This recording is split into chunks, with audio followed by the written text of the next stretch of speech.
어디를 보고 있는 거냐면요.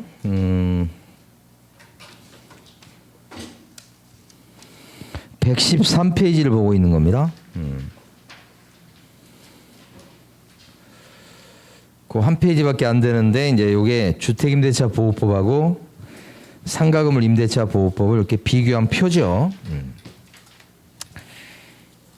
경매에서는 이제 어떤 게 문제가 되냐면 요때 문제가 되죠. 두 가지를 말씀드릴게요. 여기서 권리분석의 50%라는 얘기는 입찰 들어간 사람 입장에서 보면 대항력이 인정이 되니까 요 사람한테 물어줄 돈을 감안해서 낮게 들어가야 된다가 첫 번째 포인트고, 그렇지 못해가지고 물어주는 것도 모르고 이게 10억이니까 7억에 써서 돈 벌었다 해가지고 만세 부르고 나중에 그랬다가 돈 떼인 사람들이 다음 주에 나올 예정이에요. 계속 나온다는 뜻입니다. 이게 두 번째, 경매를 한다는 것은 이런 세입자인데 알고 보니까 그죠? 세입자가 아니더라. 주인하고 부부 관계예요. 예를 들어서 그러면 물어줄 돈이 없으니 싸게 떨어졌을 때 잡으면 돈이 되더라. 둘. 응? 그래서 제가 이제 경매에서 권리분석에서 이게 50%다라고까지 말씀드린 거예요. 변형된 것들이 좀 있어요. 변형돼 가지고 했는데 결국 이거예요. 결국은 은행에서 대출을 해줄 때는요, 전입신고된 선순위자가 있으면 대출이 안 나가요.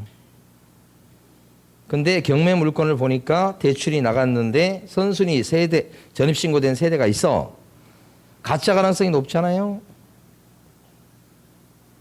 이게 경매죠. 자, 넘어갑니다. 이제 우선 변제권. 우선 변제권 할 때 우선 변제란 말은, 변제란 말을 먼저 보셔야 돼. 이게 배당금을 탄다는 뜻이야. 세입자 관점에서는 보증금을 배당금에서 타간다. 배당금에서. 배당금은 어떤 돈이죠? 낙찰자가 낸 돈. 낙찰자가 낸 돈에서 그게 배당금으로 흘러가고 세입자가 거기서 보증금을 타간다. 근데 우선적으로 타간다 이거예요.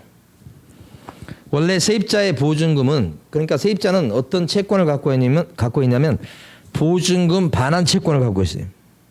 보증금 돌려받을 권리.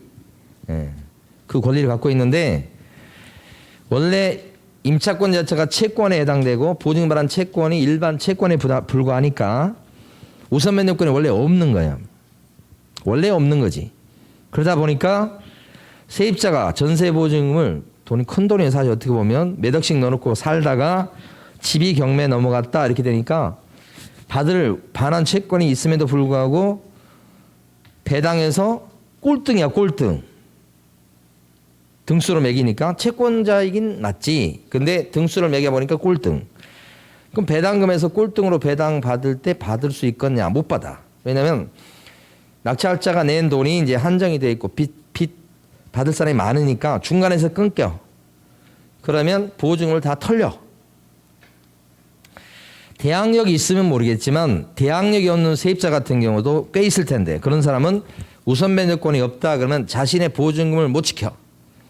그래서 보증금을 지킬 수 있도록 하기 위해서 특별히 세입자한테 인정한 거예요. 특별히. 그게 우선 변제권.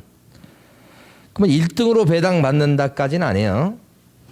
뒤에 오는 권리자보다 앞서서 가져가는 정도예요. 그래서 어렵지 않아요, 이거요. 보면 세입자가 그 집에 주민등록 전입신고를 했어. 그리고 확정일자를 받아야 돼요. 이때는. 그 확정일자는 임대차 계약서 원본을 들고 가면 그 들고 간 날짜를 찍어줘요. 오늘이 11월 18일이면 11월 18일 도장을 찍어준다고. 그러면 임차인은 여기 있는 저당권자, 요 1번 써놓은 것은 순서가 더 빠르다는 뜻입니다. 날짜가 빠르다고 생각하시면 돼요. 그 사람한테는 밀려. 배당 탈 때. 그러나 요 사람한테는 3번인 무보다는 배당 탈 때는 빨라. 그래서 2번이 이렇게 써놓은 거예요. 확정일자를 받아놨기 때문에 그렇게 되는 거예요. 그러면 이제 요게 경매로 딱 넘어가면 이게 변제란 말이 오면 경매 배당금이거든요. 아까 대항력은 매매로 주인이 바뀌든 증여로 바뀌든 상속으로 바뀌든 경매로 바뀌든 대항력은 그때 다 생기는 것들이에요. 근데 우선의 요건은 경매에서만 나온 얘기예요. 경매 배당금에서 을이 4억에 받았으니 배당금이 4억이에요. 채권자들이 나눠 가질 텐데 등수대로 나눠 가진다. 순위 배당이만. 그러면 배당이 병은 2억을 타가고 배당금 중에서 정이 얼마를 타가요? 2억을 타가고. 요 저당권자 요 사람은 우선 면제 받을 수 있는 권능은 있어요. 있는데 돈이 없어 돈이. 배당금으로 떨어진 돈이 4억밖에 안 되잖아요. 그러니까 돈이 안 나오니까 못 받는 거예요. 6억이면 받지. 그렇죠? 3등으로.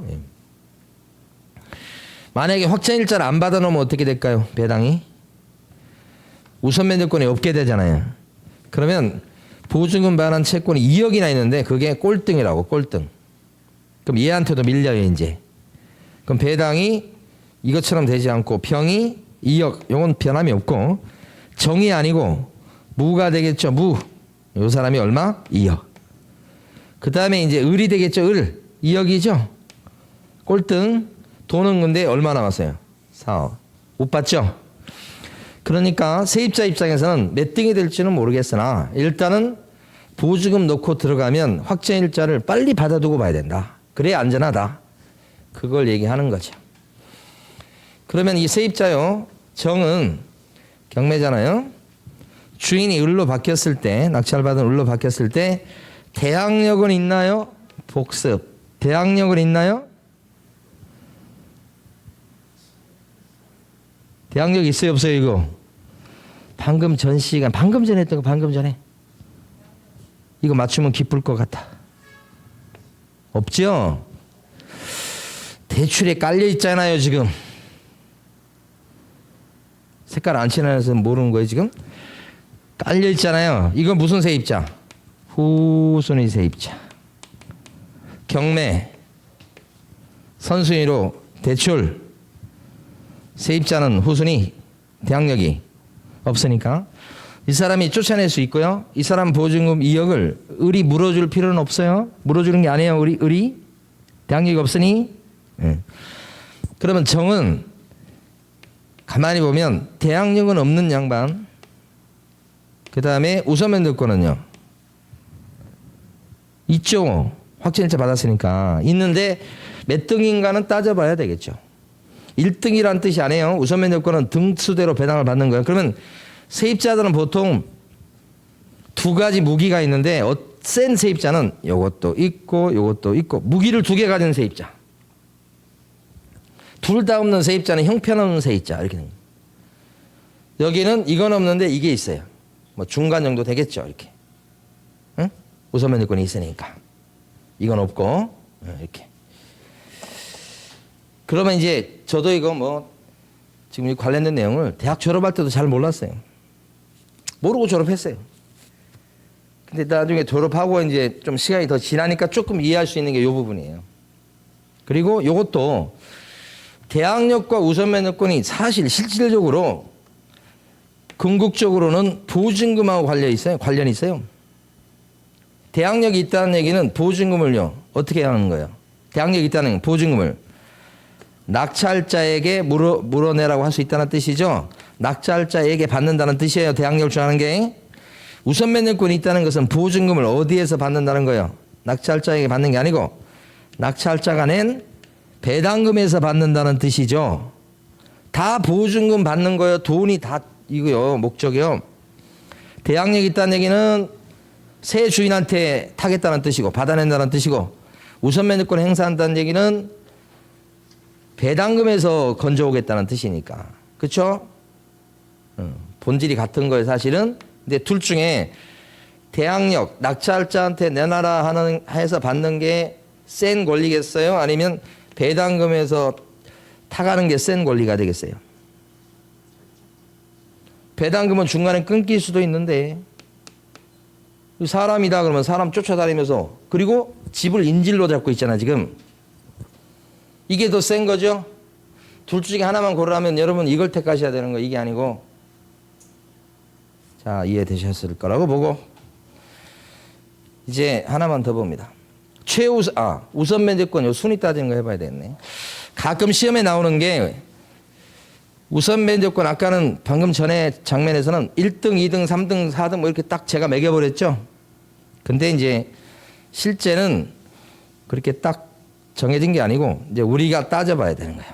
자, 요걸 잘 해보셔요. 어떻게 되는 거냐면 세입자가요.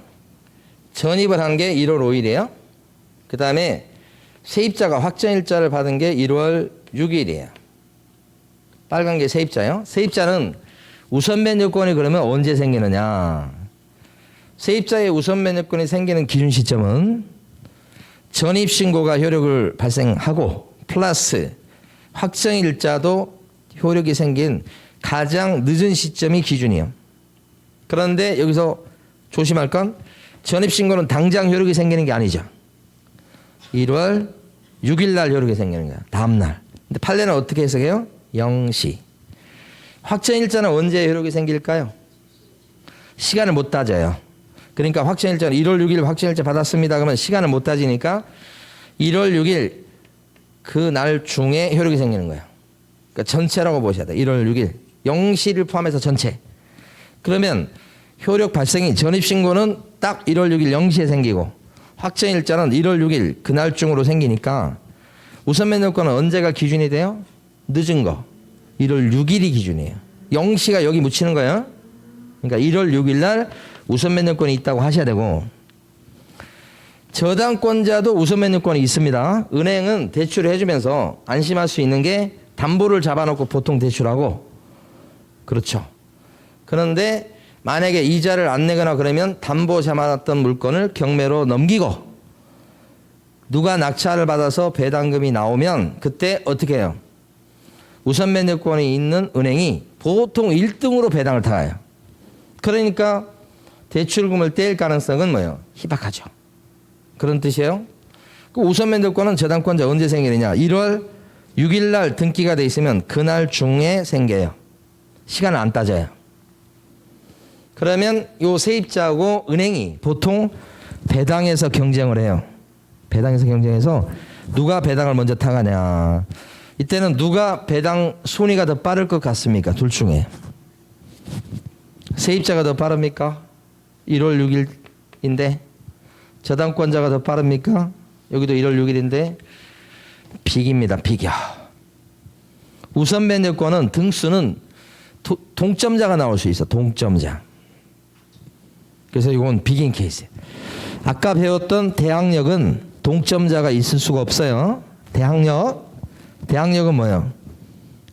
대항력이 있거나 없거나 둘 중에 하나야. 쫓겨나거나 쫓겨나지 않거나 둘 중에 하나지 가운데는 없습니다. 대항력은. 근데 우선 면제권은 비기는 수가 나와. 이렇게. 또요. 밑에 세입자 봐봐요. 확정일자를 먼저 받는 수도 있어요. 그리고 전입이 늦어. 이 세입자의 확정일자는 1월 5일이라면 확정일자 효력은 1월 5일 중에 생기고 플러스 전입신고가 늦죠.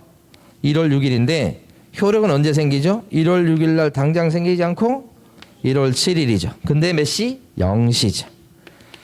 근데 어쨌거나 여기 저당권자인 요 은행의 저당권 등기 날짜는 1월 6일이라고 하니 저당권자하고 세입자가 두 명이 경쟁을 하면 등수에서 누가 빠를까요? 누가 이겨요? 저당권자 승이죠. 어쨌든 0시라도 1월 7일이잖아요. 이건 6일이고 배당을 타갈 때 여기가 먼저 뽑아간다는 뜻. 자, 세 번째 케이스는 역시 확정일자를 세입자가 먼저 받았어요. 근데 1월 4일 하루 먼저죠. 전입신고는 1월 5일 이렇게.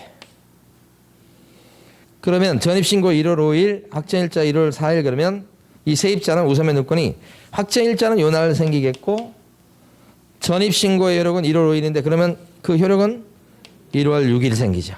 그런데 몇 시요? 0시. 근데 은행은요. 저당권 등기를 언제 했습니까? 1월 6일. 시간 못 따지죠? 그래도 둘이 경쟁을 하면 배당에서 등수가 누가 빠를까요?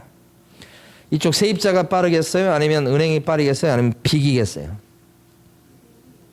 세입자가 간발의 차로 빠르다. 왜냐하면 전입신고 효력은 0시에 생기니까 그렇고 저당권 등기는 새벽 0시에 해주는 경우는 없다. 빨라야 9시다. 이렇게 보는 거예요. 그래서 간발의 차로 세입자가 승 이렇게. 배당을 탈 때는 이런 케이스는 세입자가 먼저 가져가고 나머지를 여기 가져간다. 이렇게 되는 거죠. 자, 이런 케이스를 이제 문제지문에서 한 지분 정도 뭐 누가 더 먼저 받는다 이런 걸 물어볼 때가 있어요. 막 그렇게 자주 나온 건 아닌데. 그 다음에 이제 주택임대차 보호법의 제일 마지막입니다. 근데 보면 최우선 변제권이라고 지금 제목이 달려 있어요. 여기도 변제란 말이 일단 눈에 띄어야 됩니다. 변제는 뭐냐? 배당에서 타가는 거예요. 배당금에서 받아가는 거예요. 근데 앞에가 뭐라고 되어 있냐면 경매 배당금 최우선이란 말이 있으니까 이건 진짜 1등이요. 그러니까 진짜 배당에서 1등으로 타간다 이 말이에요. 근데 가만히 보니까 진짜 1등은 아니어도 선순위 권리자가 있을지라도 그 사람을 제끼고 세치기해서 가져가는 거예요 이게. 그래서 이게 최우선 면제권을 세치기 이렇게 하는가 모르 이게 맞는 철자인지 모르겠어요. 세치기 할 수 있는 권리예요. 세치기 할 수 있는 권리 이게 최우선 면제권이에요. 거기에 가장 중요한 포인트는 이 전입은 지금 보면 계속 나오죠. 주민등록 전입신고. 핵심은 뭐냐면 여기는 확정일자가 그게 문제가 안 되고 보증금이 소액에 해당된다. 요게 핵심이에요. 요게 포인트. 그러니까 지역마다 틀리긴 해요.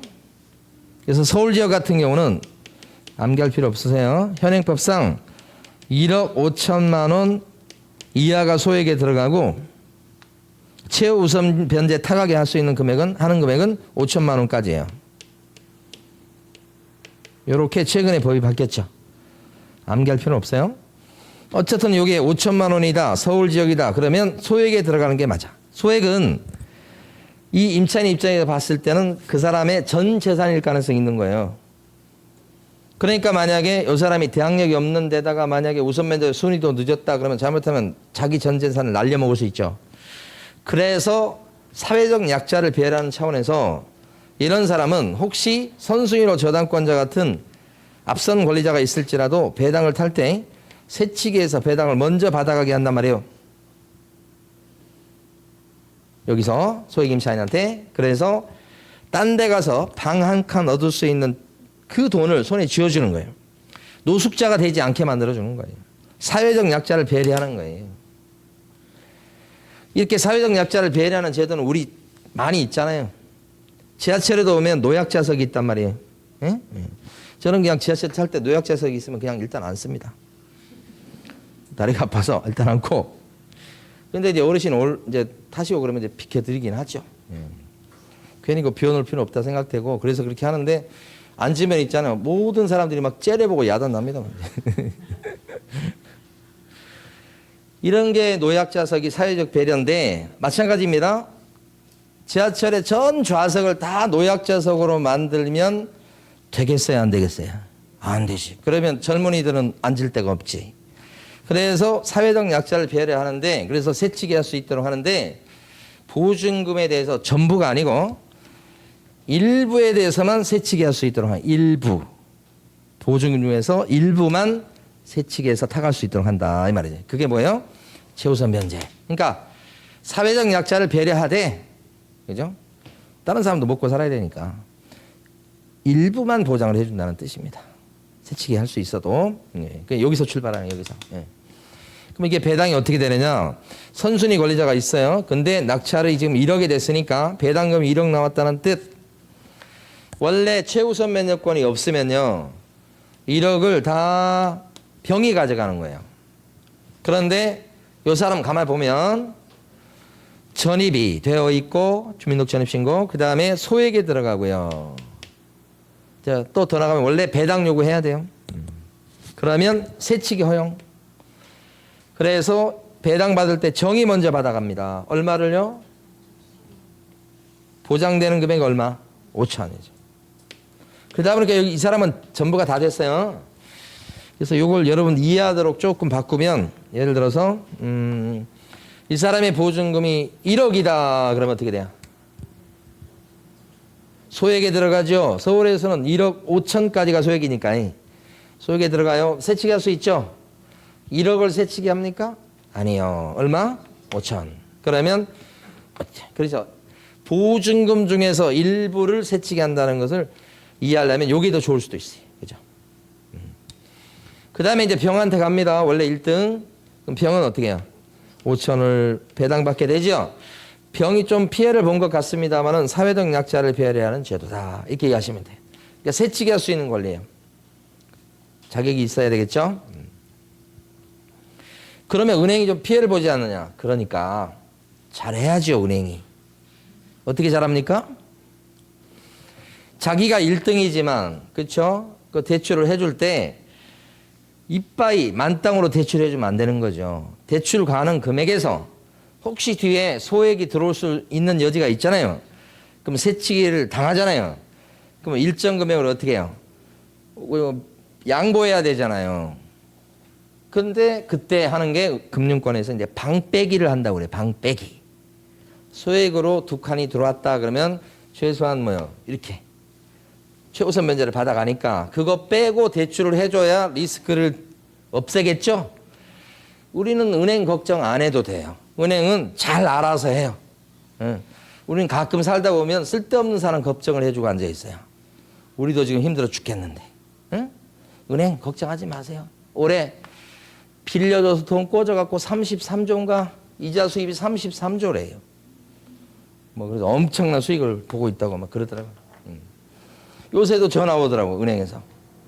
저기 얼마까지 가능하신데 돈 쓰시고. 그 포인트가 요새 지금 판매 활동의 포인트가 뭐냐면 앞으로 대출 받기 더 어려우실 텐데 지금 이 자격 요건에서 지금 이거 빨리 대출 받으셔야 된다고 하면서 전화 오는 거예요.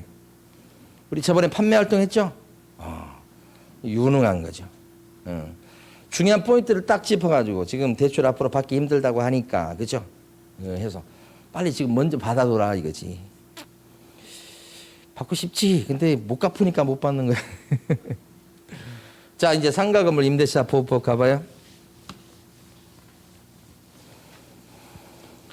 자, 상가 건물 임대차 보호법은 상가 임차인을 보호하기 위해서 만든 법. 근데 이 법은 2002년도에 만들어졌으니까요. 한참 뒤에 만들어졌죠. 뒤에 만들어진 겁니다. 아까 주택임대차 보호법은 몇 년도? 84년도. 한 몇 년도요? 한 20년 있다가 만들어진 거잖아요, 거의. 그 전에도 이 법을 만들어 달라고 국회 청원이 엄청 많이 들어갔습니다. 그런데 안 만들어주고 막 이렇게 버티다가 버틸 수 없었던 게 2002년. 이때가 이제 노무현 정권 들어서고 막 그때입니다. 이건 상가 임차인을 보호하는 법. 이렇게. 예. 자, 여기 보면 이제 상가 건물 임대차 보호법은 특징이 있어요. 뭐냐. 첫 번째, 이거 장사하는 거, 그 장사하는 임차인을 도와주려고 하는 법이에요. 그러니까 사업자 등록 대상이 되는 임대차일 때 적용돼. 사업자 등록 대상이 돼야 되니까 아까 말씀드렸던 교회, 개척교회. 개척교회 같은 경우도 이런 공간에다가 이렇게 층을 막 이렇게 하고 그래요. 근데 이 교회는 사업자 등록을 낼 수 있나요? 사업자 등록 대상이요, 교회? 교회를 너무 세속적으로 보시네. 교회 같은 경우는 사업자 등록 대상이 아니에요. 그러니까 상가건물 임대차 보호법 관련이 없어서 교회 같은 경우는 전세권 등기를 해야지 보호받는 거예요. 이 전세권 등기는 임차권 등기하고 달라요. 다른 거예요. 그걸 나중에 여러분들이 공부를 한참 하셔야 깨닫는 거예요. 저희가 대학 4년 다녀도 그걸 구별 못해요. 그러니까 지금 구별하려고 너무 애쓰지 마시고 교회는 전세권 등기해야 보호된다 이렇게 보시면 돼요. 자, 사업자 등록 대상이 되면서 동시에 보증금이 일정 보증금 규모 이하여야 돼. 그러니까 이해하실 때 상가 건물 임대차 보호법은 영세한 가난하다는 뜻이에요. 영세한 상가 임차인을 보호하는 법이에요. 가난한 부자는 보호 안 해주는 거예요. 원칙적으로. 그래서 이렇게 그래서 부자인 임차인하고 가난한 임차인을 법에서 나눠놨어요. 금액 가지고. 응? 그래서 서울 같은 경우는 그 보증매 규모가 9억 원 이하일 때는 가난해요. 그 다음에 가난하다는 거에 9억 원 이하일 때. 그 다음에 과밀억제 권역에서는, 과밀억제 권역은 보통 보면 서울 외곽 둘러싸고 있는 지역 중에서 인구 많은데, 둘러싸고 있는 지역은 거의 들어갈 겁니다. 과밀억제 권역. 그 다음에 부산 같은 경우 이 두 가지 지역은 6억 9천만 원 이하일 때 가난해. 이렇게 보는 거예요. 이게 서울이 처음에 이 법이 처음 만들어졌을 때 2000년도 초반에는 서울이 2억 4천이었어요. 2억 4천 이하가 가난해. 이해가 되잖아요. 2억 4천 이하가 가난해. 이렇게 이해가 되는데 2억 4천만 원 이하일 때 상가 건물 임대차 보호법에 따라서 보호되는 임차인은 20%가 안 됐어요. 20%가 안 됐다고. 임차인 중에서. 그러니까 대부분은 보호를 못 받은 시절이었단 말이에요. 그래서 시간이 지날수록 계속 올라오잖아요, 금액이. 지금이 이제 80%선 정도 돼요, 요게. 그런데 왜 가난한 상가 임차인을 보호하려고 이걸 그렇게 강조하는지 이해가 안 돼요. 아니, 임차인이면 보증금을 많이 넣든 적게 넣든 어떻게? 일단 보호해 주려고 하는 게 맞잖아요. 주택은 안 그러지 않아요. 응? 제가 주택인데 타워팰리스에 살아요, 제가. 예를 들어서 보증금 1억에 월세 한 2천만 할게요. 보증금 1억에 월세 2천에 살고 있다, 예를 들어서. 자, 그러면 주택임대차 보호법에 따른 보호를 받아요, 못 받아요? 보증금 1억에 월세 2천. 주택 받아요. 주택은 가난하냐 부자냐는 안 따지고 다 보호해 주잖아요. 왜 상가는 차별하는데? 상가 이거 있을 필요가 없는 거예요. 이제 시간만 좀 지나면 없어질 거예요. 있을 이유가 없어요. 우리 이게 뭐하고 비슷한 느낌을 받냐면 옛날에 보면 무상급식 그거 할 때도 부자들한테 무상급식을 하면 되냐 그거 맞는 것 같아요. 그런데 부자 중에 제일 부자가 이재용 아니에요? 이재용이 나라에다 세금을 얼마나 많이 내겠어요? 그러면 그 무상급식 그거 한 끼 못 주는 거예요? 100끼 줘야 돼. 100끼. 한 끼 100번씩 먹게 해줘야 돼. 세금 내는 거 봤을 때 왜 그런지 모르겠어요. 근데 사람은 이성적으로 다 결정되는 건 아닙니다. 오늘 지금 뉴스에도 보니까 지금 모든 국민들이 종부세 올라가가지고 걱정이 태산 같아. 세금을 나라에서 많이 걷는다고. 저 시장통에 가도 그런 소리예요. 세금을 요새 너무 많이 걷어가고 뭐 종부세인지 뭔지 하면서. 우리나라 국민 중에 종부세 낼 사람이요 2%도 안 돼요. 근데 온 국민이 다 걱정하고 앉아있어. 상속세 낼 사람이 그렇게 많아요? 아, 그렇게 상속세 낼 정도 되면 재산이 막 부지기수로 많아야 되는 거예요. 그런데도 우리 뭐예요? 걱정하지. 그 말릴 수가 없어요. 사람 마음이 그런 거예요. 그걸 잘 이용하는 게 정치인들인 거예요. 자, 여기도 마찬가지.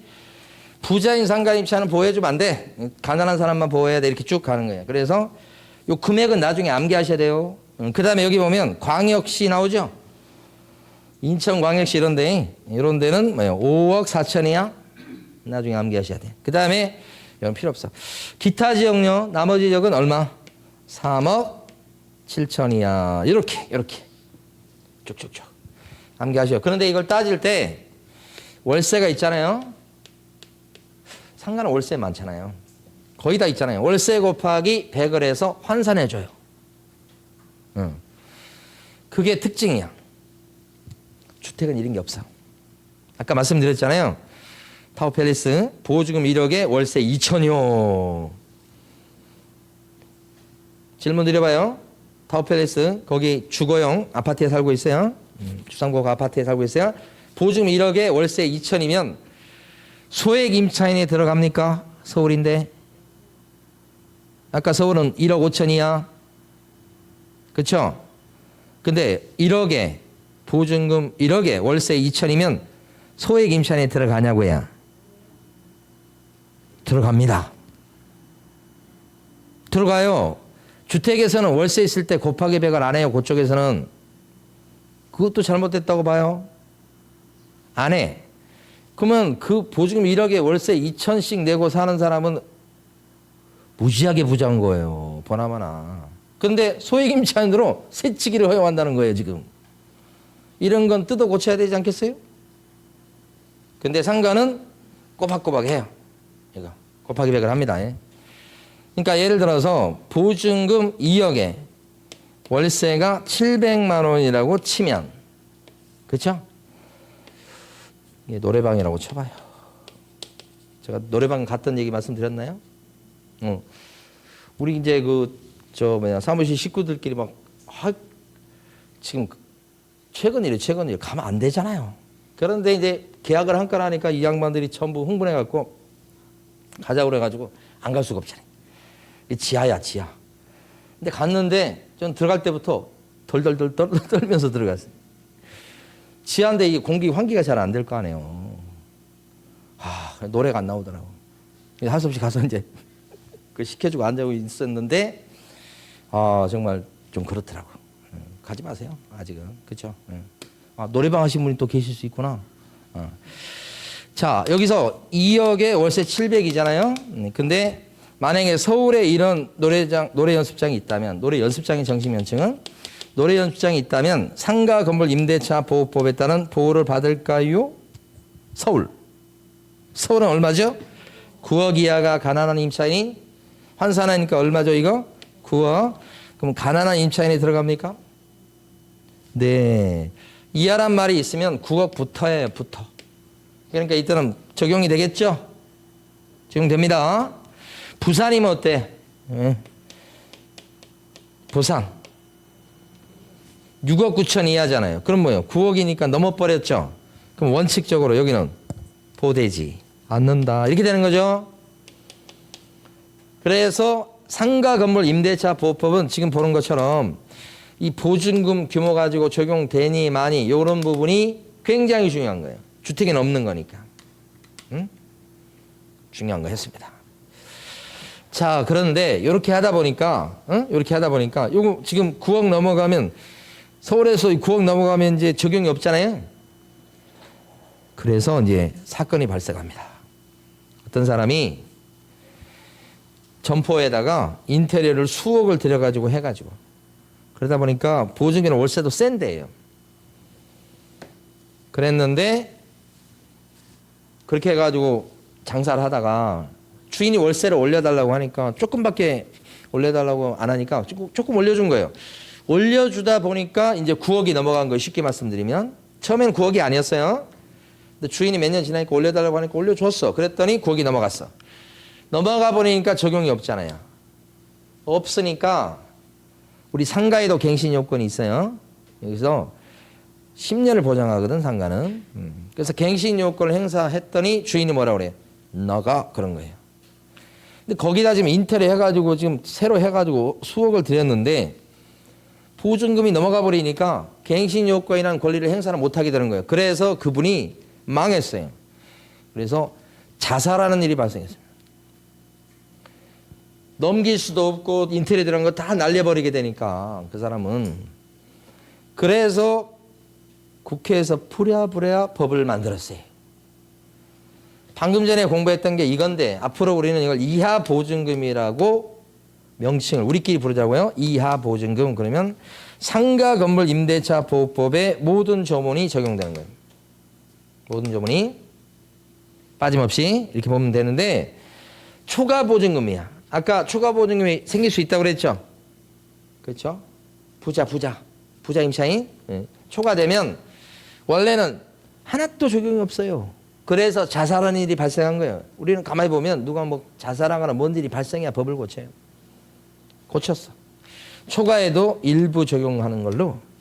그 적용하는 것 중에 여기 보면 갱신이라는 말이 있죠. 이건 나중에 암기해서 꼭 아셔야 되고, 시험에서는 사례 문제로 최근에 두세 문제가 나왔었고 앞으로도 계속 반복돼서 나올 문제예요. 그래서 암기해서 나중에는 맞추시는데 이번에는 이거 하나. 갱신 요건은 초과에도 행사할 수 있는 걸로 했어요. 이거 하나만 알아두세요. 지금 초과해도 갱신 요구할 수 있어. 그래서 계속 뭐예요? 영업을 보장해 준다는 뜻이에요. 그걸 법을 바꾼 거죠. 그래서 앞으로는 이하 보증금, 초과 보증금. 근데 요게 상가 건물 임대차 보호법의 핵심적인 내용이에요. 일부밖에 안 되지만 그러면 이게 계속 확대될 가능성이 있고요. 그럼 나중에 가면 이렇게 확대돼서 여기까지 간다면 거의 갔다면 이걸 둘 필요가 없다는 결론에 이르게 될 겁니다. 언젠가는 머지 않았어요. 그러면 이런 적용 보증금에 대한 이 조문은 사라지게 되겠죠. 굳이 둘 필요가 없는 거예요. 자, 그 다음에 이제 판례 중에서 왜 이렇게 안 나오는지 모르겠어요. 공장이나 창고다, 공장이다, 창고다 그러면 상가 건물 임대차 보호법에 따라서 보호를 받을 수 있을까요? 자, 수업 시간에 별표를 크게 친 것은 출제 가능성이 높은 거고요. 이 내용 중에 가로로 막 비워놨다 이런 내용은 출제 가능성이 높은 거예요. 이건 공장 창고는 판례예요, 판례. 한번 들으세요. 시험 볼 때까지 공부할 때마다 할 거지만, 그죠? 중요하다고 보는데, 공장에서 물건을 만들기만 해요. 제조. 만들고, 가공. 이렇게 하는데, 플러스, 판매도 같이 해요. 영업도. 그러면 적용돼요. 그러니까 상가 건물 임대차 보호법은 장사하는 임차인을 보호하는 법이에요. 장사하는. 응? 그러니까 장사를 해야 돼. 만약에 공장에서 물건을 만들기만 해요. 적용이 없어요. 창고인데요. 물건을 보관하기만 해요. 적용이 없어요. 거기서 그걸 장사를 해야 된단 말입니다. 그러니까 예를 들어서 창고인데 다른 사람 짐을 보관해주고 돈을 받아. 그건 장사잖아요. 그건 적용이 있죠. 창고인데 자기가 어디서 뭐 이렇게 인터넷으로 뭘 갖다가 이렇게 손님을 끌어서 손님들이 주문하면 그것을 갖다가 어떻게 해요? 배송해주기 위해서 그 전에 이제 물건을 쌓아두기 위해서 창고를 얻어갖고 어디다가 외곽에다가 물건을 갖다 놨어. 그럼 뭐예요, 그건? 단순히 뭐만 해요? 보관만 하는 장소다, 이렇게. 그래서 판매 행위하고 같이 연결이 돼야 된다는 얘기죠. 그랬을 때나 적용된다. 응? 그 다음에 일시사용. 응? 요건 필요 없고. 일시사용을 위한, 아까도 주택도 나왔었죠? 잠깐 쓰는 거. 이걸 우리가 깔세. 맞는지 모르겠어요. 전 철자에 자신이 없어요. 깔세 또는 땡처리, 창고, 대방출 뭐 이런 거 있잖아요. 그러니까 보통 기간에 이것은 3개월 이하 기간을 보통 얘기해요. 일시사용이라는 게 이러면 적용이 없다 이렇게 된 것이에요. 자, 이거 알아두시고 그 다음에요. 최단 존속기간 이렇게 나와 있습니다. 이게 주택하고 원리가 똑같아요. 원리가. 자, 주택 상가 임대차 기간을 정할 때 기간을 정할 때 1년 할 수 있습니까? 네. 그 다음에 2년도 할 수 있죠. 2년 많이 하죠. 5년 할 수 있어요? 네. 어떤 사람은 10년 하는 것보다 10년. 망했죠, 그래서. 10년을 해야 임차 기간을. 중간에 스톱할 수가 없어요, 그건. 아주대 앞에서 고시원을 했어. 고시원. 대학교 앞에서. 그러니까 한 2, 3년 될 때까지 막 사람들이 막 몰려오는 거야. 잘 됐지. 그래서 10년 계약한 거예요. 그런데 그러고 나서 몇 년 지나니까 어떤 트렌드가 바뀌었는데 고시원이 막 텅텅 비기 시작해. 원래 계약은 10년에 해놨는데. 그래서 한 5년쯤 됐을 때 월세 다 물어주고 그냥 퉁 쳤어요. 보증금 갖고. 그러니까 길게 할 필요 없어, 사실은. 근데 그분이 이제 그때부터 사업하신 분인데, 중개사 학원도 했고, 근데 이제 그때부터 이제 좀 사업이 잘 안 되더라고. 그것뿐만 아니라 다른 것도. 자, 그래서 이렇게 할 수 있는데, 6개월 할 수 있어요, 6개월? 할 수 있죠. 그래도 자동으로 몇 년? 1년. 그러니까 최소한 1년은 장사할 수 있게 한다. 한번 거기 들어가면 이렇게. 주택은 이게 2년이었죠. 그런데 상가 임차인이 6개월로 계약을 했는데 해보니까 장사가 영 안 돼요. 형편없어. 그럼 어떻게 해요? 때려쳐야지. 그러면 6개월 딱 지난 순간에 보증금 빼주셔. 나가야지. 그래서 6개월의 기간에 유효함을 추정할 수 있는 사람 누구? 임차인. 주택도 그랬었죠, 여기? 임차인한테 이런 걸 주는 거지. 자, 묵시적 갱신. 길죠? 한 가지만 합니다. 아무 말 없이 쑥 지나갑니다. 그럼 몇 년? 1년. 아까 주택은 아무 말 없이 쑥 지나가면 몇 년? 2년. 상가는 쑥 지나가면 1년. 이렇게. 예? 조금만 달라요. 남이 다 똑같고. 자, 그런데 갱신 요건이 상가에도 있다고 말씀드렸어요. 근데 아까 초과 보증금에 해당하는 임차인도 갱신 요건을 행사할 수 있게끔 법을 바꿨다고 그랬죠. 자살하는 사건이 있은 이후에. 그럼 갱신 요구는 상가 역시 또 누가 하는 거예요? 요구는 나 계속 장사할래? 이거잖아. 임차인이 하는 거죠. 임대인 보고 하는 거죠. 언제 하는 거예요? 언제? 이런 게 시험 출제거리예요. 갱신 요건 자체가 중요합니다. 근데 언제 갱신 요구할 수 있죠? 6개월 전부터. 2개월 전이에요? 1개월 전이에요? 1개월 전입니다. 1개월 전. 주택하고 다르죠?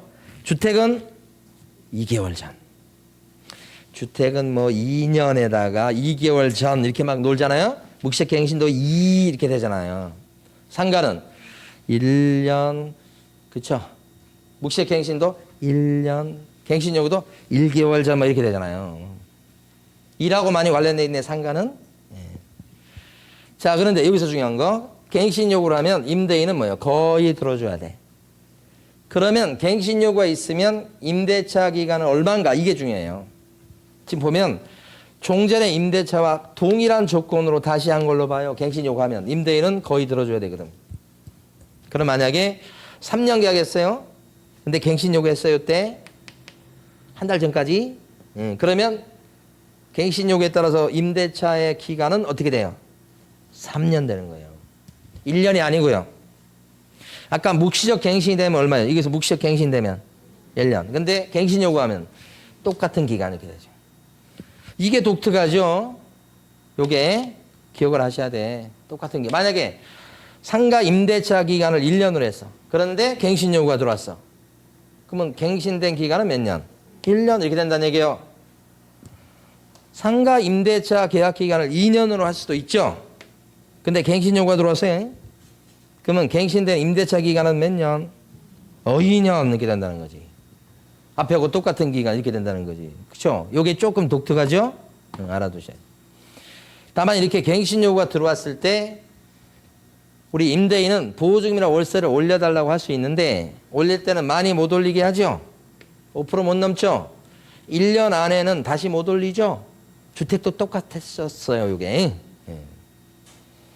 자, 그런데 상가 임차인은 갱신 요건을 딱 한 번만 행사할 수 있습니까? 아니죠. 주택은 딱 한 번만 행사할 수 있죠. 주택. 갱신 요구를. 근데 상가는요. 횟수 제한이 없어요. 제한이 없는데 기간에 제한이 있죠. 최초로 임대차한 기간을 포함해서 몇 년을 넘을 수 없다? 10년. 그래서 우리 상가 임차인은 갱신 요구를 통해서 10년을 보장받습니다. 일본은 이게 20년입니다. 우리보다 훨씬 길죠? 얼마 전까지 이게 우리는 5년이었습니다. 근데 10년으로 늘었죠. 예, 이것도 이제 뭐 그런데 앞으로 또 갈 길은 보입니다. 우리가 일본 좋아하잖아요. 아닌가요? 따라가지 않을까요? 자, 그러니까 여기는 이제 기간으로. 그러면 이것을 한번 해봐요. 3년 계약했습니다. 근데 갱신 요구했어요. 그럼 몇 년? 3년. 그렇죠. 여기 또 갱신 요구할 수 있나요? 두 번째 할 수 있죠. 아직 10년을 못 채웠으니까. 갱신 요구하면 이제 몇 년? 역시 또 3년이요. 갱신 요구할 수 있나요? 네. 갱신되는 기간은 1년밖에 안 되는 거지. 이때는 임대인이 뭐라고 그래요? 이제 비우시죠, 그만. 많이 먹었잖아. 이렇게 할 수 있잖아. 그러니까 비우게 할 수 있다. 그죠? 10년 기간 제한이 있다는 거예요. 그러면 이런 갱신 요구에 대해서 임대인은 100% 들어줘야 되느냐? 그러지 않을 것 같죠. 그렇죠. 임대인이 당당히 거절할 수 있는 사유가 있겠죠. 아까 주택도 그랬었죠. 상가도 그럴 거예요. 거절 사유가 주택이나 상가나 거의 90%가 같아요. 나중에 이제 기본서 나오고 그러면 비교해 보시면 같은데 차이 나는 것이 이제 일부 있죠. 거의 99% 같아요. 근데 아까 주택에는 뭐가 있었습니까? 내가 들어가서 할 거야. 나가. 이게 있었잖아. 상가는 뭐야? 장사 잘 되는데 내가 영업할 거야. 나가. 그건 완전히 얻어맞겠죠. 그런 건 없어요. 상가에는. 그런 게 차이죠. 자, 나머지 세부적 내용은 지금은 이제 뺍니다. 나중에 가서 하고. 대항력 봅니다. 대항력. 이거 쉬워요. 원리가 똑같아서. 대항력은 상가 임차인 같은 경우에 주인 밖에도 대항력을 주장할 수 있다. 기간, 보증금. 그러려면 뭐가 필요해요? 주민등록 대신에 상가는 사업자 등록. 그럼 사업자 등록 신청을 세무서 가서 하면 그 다음 날부터 대항력이 생기죠. 사업자 등록 신청한 날이 1월 7일이면 대항력은 1월 8일 생긴다. 이렇게 하는 거잖아요. 주택은 주민등록, 상가는 사업자 등록. 자, 우선 면적과 마찬가지. 주택은 주민등록, 상가는 사업자 등록이죠. 근데 우선 면제 받으려면 뭘 받아놔야 됩니까? 확정일자. 어디 가서 받아요? 확정일자? 세무서장한테 받는다. 주택은 확정일자 어디 가서 받아요? 주택은 확정일자 어디 가서 받고? 동사무소, 공중사무실, 등기소, 시골 같은 경우에 읍사무소, 면사무소 받는 데 되게 많아요. 근데 상가는 딱 한 군데 어디? 세무서. 여기 보면 동작세무서장 나오죠? 그렇죠? 요게 중요한 게 아니고 그 위에 있는 날짜가 중요합니다. 날짜가. 받은 날짜가 요거 중간에 나오고 제일 위에는 1년 번호예요. 그러니까 확정일자는 세 가지가 들어갑니다. 1년 번호, 날짜, 찍어준 기관 이렇게. 주택도 마찬가지. 이렇게 네모나게 찍어준다. 그죠? 네. 그 다음에 최우선 면제권. 이거 아실 것 같은데.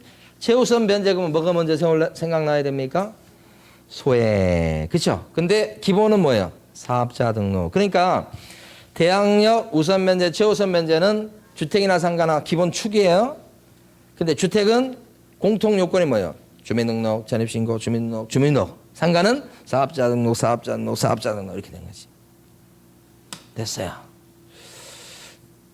이것까지 보고 쉬도록 할 겁니다. 지금 상가금을 임대차 보호법은 중요한 부분이 있잖아요. 중요한 부분이 세 군데가 나와요. 첫 번째가 뭐냐면 이하 보증금, 초과 보증금 이게 나온 거예요. 그게 중요한 거. 두 번째가 뭐가 중요하냐면 갱신 요구권 이게 중요해요. 갱신 요구권 이제는 주택이 생겨버렸지만 상가가 먼저 있었어요. 차이점. 근데 세부 내용에서는 좀 차이 나죠. 상가는 10년, 그죠? 주택은 원칙적으로 2+2 이런 거니까 하여간 갱신 요건이 중요한 테마예요. 어쨌든 간에 바뀌지 않아요. 그거 잘. 세 번째, 권리금 보장이에요. 요건 박근혜 정권 때 생긴 거예요. 그럼 권리금이 뭔지 먼저 봐요. 권리금. 자, 이분이 지금 식당 하셨던 임차인이에요. 기존의 임차인인데 이 식당을 갖다가 할 사람한테 넘겨요. 권리금 1억을 받고 넘긴다 이 말이지. 이 권리금 뭔지 다 아실 거예요. 1억을 받고 넘긴다. 1억은 뭐예요? 이 식당 가만히 보니까 주방에 가니까 뭐 냉장고라든지 이런 설비가 돼 있어요. 이분이 만약에 인수를 안 받고 인수 안 하고 자기가 점포둬서 자기가 설비를 마련하려면 돈 써야 되겠죠. 근데 이미 설비가 돼 있잖아. 물론 시간이 지났기 때문에 좀 가격은 좀 떨어졌을 건데 그거 감안해서 감가상각해서 합니다. 그래서 이 값어치가 얼마다. 또요. 자, 단골 고객이 많이 확보될 수 있죠. 이 사람이 10년 동안 여기서 식당을 하셔서 단골들이 있을 거 아니야. 소문도 나고. 근데 그걸 이어받으니까 이 사람 입장에서는 뭐예요? 그냥 쉽게 손님을 확보하는 효과가 생기니까 그거에 대해서 가치 평가를 해줘야 되겠죠. 세 번째, 자리가 또 좋을 수 있어. 그 위치, 자리가. 그럼 이런 위치가 좋다는 장점, 그런 것을 평가해서 주는 돈이 뭐예요? 권리금이에요, 권리금. 다시 정리합니다. 그러면 이런 세 가지의 영업적 가치를 누릴 수 있는 권리가 영업권이라고 저는 보고요. 이러한 영업권은 사고 팔 수 있는데 이걸 샀을 때 그 대가로 주는 돈이 권리금이고요. 권리금을 주고받는 계약이라고 해서 권리금 계약이라고 하는데 이 권리금 계약은 기존의 임차인과 새 임차인이 권리금을 주고받기로 하는 계약을 체결하는 것이고요. 그렇죠? 그래서 권리금을 따질 때 세 가지로 나눠서 인정을 합니다. 제일 위에 게 뭐냐면 시설 권리금이라고 하고요. 제일 위에 것은 그 다음에 중간에 이것을 영업 권리금 얘기하고요. 보통 영업 권리금은 1년치 한 순이익을 따져서 봐요. 그러니까 1년치 순이익이 한 6천이더라 그러면 이게 영업 권리금이 돼요. 거기다 시설 투자한 게 한 3천이 있더라 그러면 벌써 9천이 되잖아요. 거기다가 자리가 좋더라. 이걸 바닥 권리금이라고 그래요. 이렇게 세 가지 정도. 그래서 이걸 뭐 1,000만 원 칠까요? 이렇게 하니까 1억이 됐더라 하는 거지. 그래서 권리금과 권리금 계약, 영업권 이거 봤어요. 자, 쉬었다가 이제 권리금 보장에 대해서 이제 자세히 설명드립니다.